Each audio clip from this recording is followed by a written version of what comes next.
Shalom Jemaat GBI Jerusalem, Alkitab suara hari ini terdapat dalam Kisah Para Rasul pasal 9-10. Kisah Para Rasul pasal 9. Sementara itu berkobar-kobar hati Saulus untuk mengancam dan membunuh murid-murid Tuhan. Ia menghadap imam besar dan meminta surat kuasa daripadanya untuk dibawa kepada majelis-majelis Yahudi di Damsyik, supaya jika ia menemukan laki-laki atau perempuan yang mengikuti jalan Tuhan, ia menangkap mereka dan membawa mereka ke Yerusalem. Dalam perjalanannya ke Damsyik, ketika ia sudah dekat kota itu, tiba-tiba cahaya memancar dari langit mengelilingi dia. Ia rebah ke tanah dan kedengaranlah olehnya suatu suara yang berkata kepadanya, "Saulus, Saulus, mengapakah engkau menganiaya aku?" Jawab Saulus, "Siapakah engkau, Tuhan?" Katanya, "Akulah Yesus yang kau aniaya itu. Tetapi bangunlah dan pergilah ke dalam kota. Di sana akan dikatakan kepadamu apa yang harus kau perbuat." Maka termangu-mangulah teman-temannya di perjalanan, karena mereka memang mendengar suara itu, tetapi tidak melihat seorang juga pun. Saulus bangun dan berdiri lalu membuka matanya, tetapi ia tidak dapat melihat apa-apa. Mereka harus menuntun dia masuk ke Damsyik. 3 hari lamanya ia tidak dapat melihat, dan 3 hari lamanya ia tidak makan dan minum. Di Damsyik ada seorang murid Tuhan bernama Ananias.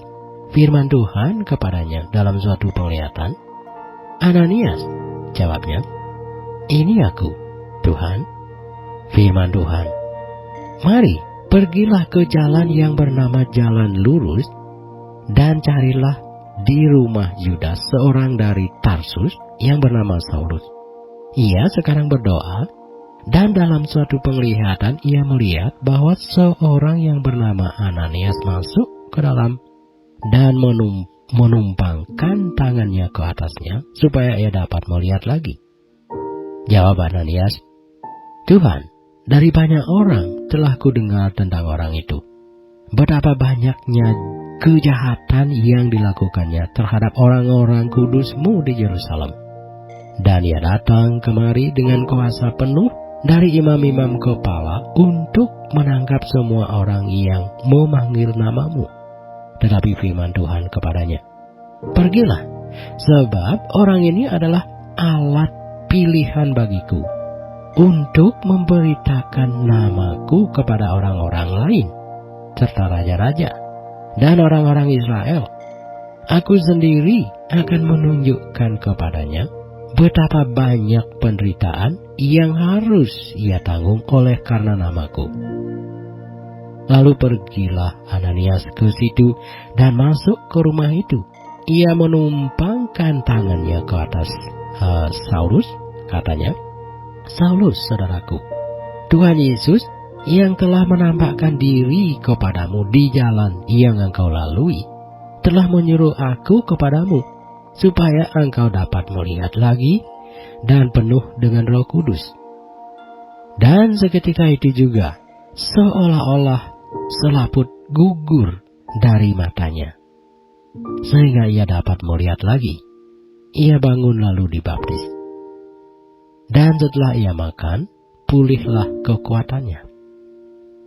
Saulus tinggal beberapa hari bersama-sama dengan murid-murid di Damsyik. Ketika itu juga ia memberitakan Yesus di rumah-rumah ibadat dan mengatakan bahwa Yesus adalah Anak Allah.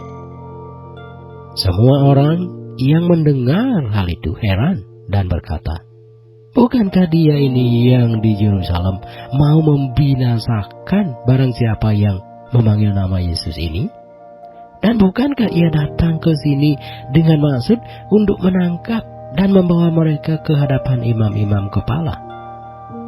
Akan tetapi Saulus semakin besar pengaruhnya dan ia membingungkan orang-orang Yahudi yang tinggal di Damsyik, karena ia membuktikan bahwa Yesus adalah Mesias. Beberapa hari kemudian, orang Yahudi merundingkan suatu rencana untuk membunuh Saulus. Tetapi maksud jahat itu diketahui oleh Saulus. Siang malam orang-orang Yahudi mengawal semua pintu gerbang kota supaya dapat membunuh dia. Sesungguhnya demikian pada suatu malam, murid-muridnya mengambilnya dan menurunkannya dari atas tembok kota dalam sebuah keranjang. Setibanya di Yerusalem, Saulus mencoba menggabungkan diri kepada murid-murid, tetapi semuanya takut kepadanya. Karena mereka tidak dapat percaya bahwa ia juga seorang murid. Tetapi Barnabas menerima dia dan membawanya kepada rasul-rasul dan menceritakan kepada mereka bagaimana Saulus melihat Tuhan di tengah jalan dan bahwa Tuhan berbicara dengan dia dan bagaimana keberaniannya mengajar di Damsyik dalam nama Yesus. Dan Saulus tetap bersama-sama dengan mereka di Yerusalem, dan dengan keberanian mengajar dalam nama Tuhan, ia juga berbicara dan bersoal jawab dengan orang-orang Yahudi yang berbahasa Yunani, tetapi mereka itu berusaha membunuh dia. Akan tetapi, setelah hal itu diketahui oleh saudara-saudara anggota jemaat, mereka membawa dia ke Kaisarea dan dari situ membantu dia ke Tarsus. Selama beberapa waktu, jemaat di seluruh Yudea, Galilea, dan Samaria berada dalam keadaan damai. Jemaat itu dibangun dan hidup dalam takut akan Tuhan. Jumlahnya makin bertambah besar oleh pertolongan dan penghiburan Roh Kudus. Pada waktu itu, Petrus berjalan keliling mengadakan kunjungan kemana-mana. Dalam perjalanan itu ia singgah juga kepada orang-orang kudus yang di Lida. Di situ didapatinya seorang bernama Eneas yang telah 8 tahun terbaring di tempat tidur karena lumpuh. Kata Petrus kepadanya, "Eneas, Yesus Kristus menyembuhkan engkau. Bangunlah dan bereskanlah tempat tidurmu." Seketika itu juga bangunlah orang itu. Semua penduduk Lida dan Saron melihat dia, lalu mereka berbalik kepada Tuhan. Di Yope, ada seorang murid perempuan bernama Tabita, dalam bahasa Yunani Dorcas. Perempuan itu banyak sekali berbuat baik dan memberi sedekah. Tetapi pada waktu itu ia sakit lalu meninggal. Dan setelah dimandikan, mayatnya dibaringkan di ruang atas. Lida dekat dengan Yope. Ketika murid-murid mendengar bahwa Petrus ada di Lida, mereka menyuruh 2 orang kepadanya dengan permintaan, "Segeralah datang ke tempat kami." Maka berkemaslah Petrus dan berangkat bersama-sama dengan mereka. Setelah sampai di sana, ia dibawa ke ruang atas dan semua janda datang berdiri dekatnya dan sambil menangis. Mereka menunjukkan kepadanya semua baju dan pakaian yang dibuat Dorcas waktu ia masih hidup. Tetapi Petrus menyuruh mereka semua keluar. Lalu ia berlutut dan berdoa. Kemudian ia berpaling ke mayat itu dan berkata, "Tabita, bangkitlah." Lalu Tabita membuka matanya, dan ketika melihat Petrus, ia bangun lalu duduk. Petrus memegang tangannya dan membantu dia berdiri. Kemudian ia memanggil orang-orang kudus beserta janda-janda, lalu menunjukkan kepada mereka bahwa perempuan itu hidup. Peristiwa itu tersiar di seluruh Yope dan banyak orang menjadi percaya kepada Tuhan. Kemudian daripada itu, Petrus tinggal beberapa hari di Yope, di rumah seorang yang bernama Simon, seorang penyamak kulit.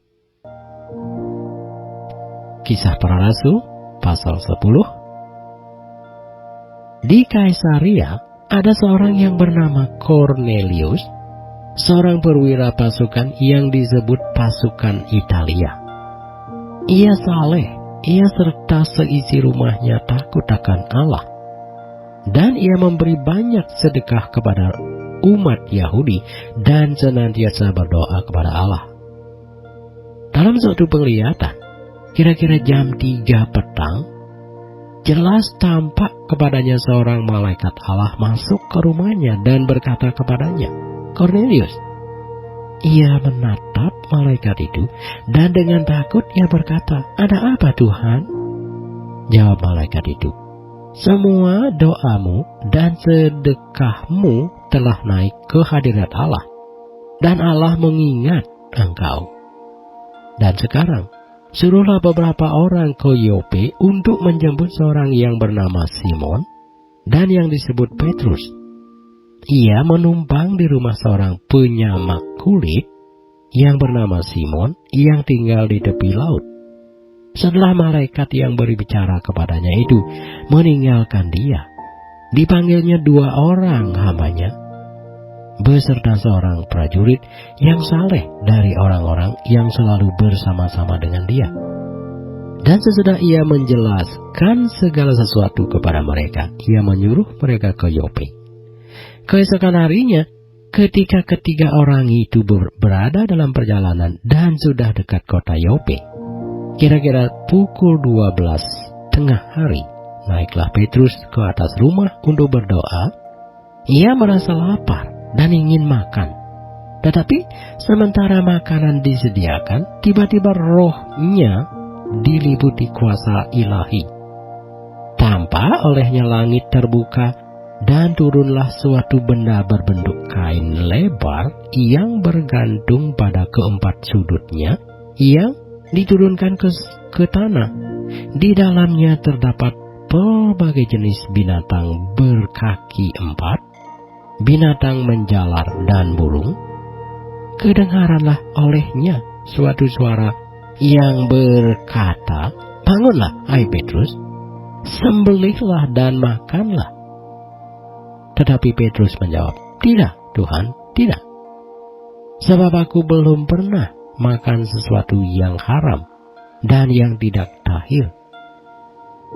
Kedengaran pula untuk kedua kalinya suara yang berkata kepadanya, "Apa yang dinyatakan halal oleh Allah, tidak boleh engkau nyatakan haram."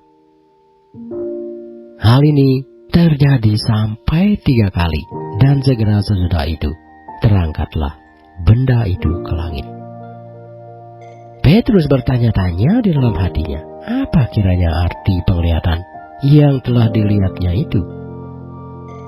Sementara itu telah sampai di muka pintu orang-orang yang disuruh oleh Cornelius dan yang berusaha mengetahui di mana rumah Petrus. Mereka memanggil seorang dan bertanya, apakah Simon yang disebut Petrus ada menumpang di rumah itu? Dan ketika Petrus sedang berpikir tentang penglihatan itu, berkatalah roh, "Ada 2 orang mencari engkau. Bangunlah, turunlah ke bawah, dan berangkatlah bersama-sama dengan mereka. Jangan bimbang, sebab aku yang menyuruh mereka kemari." Lalu turunlah Petrus ke bawah dan berkata kepada orang-orang itu, "Akulah yang kamu cari. Apakah maksud kedatangan kamu?" Jawab mereka, "Cornelius, seorang perwira yang tulus hati dan takut akan Allah, dan yang terkenal baik di antara seluruh bangsa Yahudi, telah menerima pernyataan Allah dengan perantaraan seorang malaikat kudus, supaya ia mengundang engkau ke rumahnya dan mendengar apa yang akan kau katakan." Ia mempersilahkan mereka untuk bermalam di situ. Keesokan harinya, ia bangun dan berangkat bersama-sama dengan mereka, dan beberapa saudara dari Yope menyertai dia. Dan pada hari berikutnya, sampailah mereka di Kaisarea. Cornelius sedang menantikan mereka. Dan ia telah memanggil sanak saudaranya dan sahabat-sahabatnya berkumpul. Ketika Petrus masuk, datanglah Kornelius menyambutnya. Dan sambil tersungkur di depan kakinya, ia menyembah Petrus. Tetapi Petrus menegakkan dia, katanya, "Bangunlah, aku hanya manusia saja." Dan sambil bercakap-cakap dengan dia, ia masuk dan mendapati banyak orang sedang berkumpul. Ia berkata kepada mereka, "Kamu tahu betapa kerasnya larangan bagi seorang Yahudi untuk bergaul dengan orang-orang yang bukan Yahudi atau masuk ke rumah mereka. Tetapi Allah telah menunjukkan kepadaku bahwa aku tidak boleh menyebut orang najis atau tidak tahir. Itulah sebabnya aku tidak berkeberatan ketika aku dipanggil lalu datang kemari. Sekarang aku ingin tahu, apa sebabnya kamu memanggil aku?" Jawab Kornelius, 4 hari yang lalu, kira-kira pada waktu yang sama seperti sekarang, yaitu jam 3 petang, aku sedang berdoa di rumah. Tiba-tiba ada seorang berdiri di depanku, pakaiannya berkilau-kilauan, dan ia berkata, "Kornelius, doamu telah didengarkan Allah dan sedekahmu telah diingatkan di hadapannya. Suruhlah orang ke Yope untuk menjemput Simon yang disebut Petrus. Ia sedang menumpang di rumah Simon, seorang penyamak kulit yang tinggal di tepi laut. Karena itu segera kusuruh orang kepadamu, dan dengan senang hati engkau telah datang. Sekarang kami semua sudah hadir di sini di hadapan Allah untuk mendengarkan apa yang ditugaskan Allah kepadamu." Lalu mulailah Petrus berbicara, katanya, "Sesungguhnya aku telah mengerti bahwa Allah tidak membedakan orang. Setiap orang dari bangsa manapun yang takut akan Dia dan yang mengamalkan kebenaran berkenan kepadanya, itulah firman yang ia suruh sampaikan kepada orang-orang Israel, yaitu firman yang memberitakan damai sejahtera oleh Yesus Kristus yang adalah Tuhan dari semua orang. Kamu tahu tentang segala sesuatu yang terjadi di seluruh tanah Yudea, mulai dari Galilea sesudah baptisan yang diberitakan oleh Yohanes, yaitu tentang Yesus dari Nazaret, bagaimana Allah mengurapi Dia dengan Roh Kudus dan kuat kuasa. Dia yang berjalan berkeliling sambil berbuat baik dan menyembuhkan semua orang yang dikuasai iblis, sebab Allah menyertai Dia. Dan kami adalah saksi dari segala sesuatu yang diperbuatnya di tanah Yudea maupun di Yerusalem. Dan mereka telah membunuh Dia dan menggantung Dia pada kayu salib. Yesus itu telah dibangkitkan Allah pada hari yang ketiga, dan Allah berkenan bahwa Ia menampakkan diri, bukan kepada seluruh bangsa, tetapi kepada saksi-saksi yang sebelumnya telah ditunjuk oleh Allah, yaitu kepada kami yang telah makan dan minum bersama-sama dengan Dia setelah Ia bangkit dari antara orang mati. Dan Ia telah menugaskan kami memberitakan kepada seluruh bangsa dan bersaksi bahwa Dialah yang ditentukan Allah menjadi hakim atas orang-orang hidup dan orang-orang mati. Tentang Dialah semua nabi bersaksi bahwa barang siapa percaya kepadanya, ia akan mendapat pengampunan dosa oleh karena namanya. Ketika Petrus sedang berkata demikian, turunlah Roh Kudus ke atas semua orang yang mendengarkan pemberitaan itu. Dan semua orang percaya dari golongan bersunat yang menyertai Petrus tercengang-cengang karena melihat bahwa karunia Roh Kudus dicurahkan ke atas bangsa-bangsa lain juga, sebab mereka mendengar Orang-orang itu berkata-kata dalam bahasa roh dan memuliakan Allah. Lalu kata Petrus, "Bolehkah orang mencegah untuk membaptis orang-orang ini dengan air, sedangkan mereka telah menerima Roh Kudus sama seperti kita?" Lalu ia menyuruh mereka dibaptis dalam nama Yesus Kristus. Kemudian mereka meminta Petrus supaya ia tinggal beberapa hari lagi bersama-sama dengan mereka.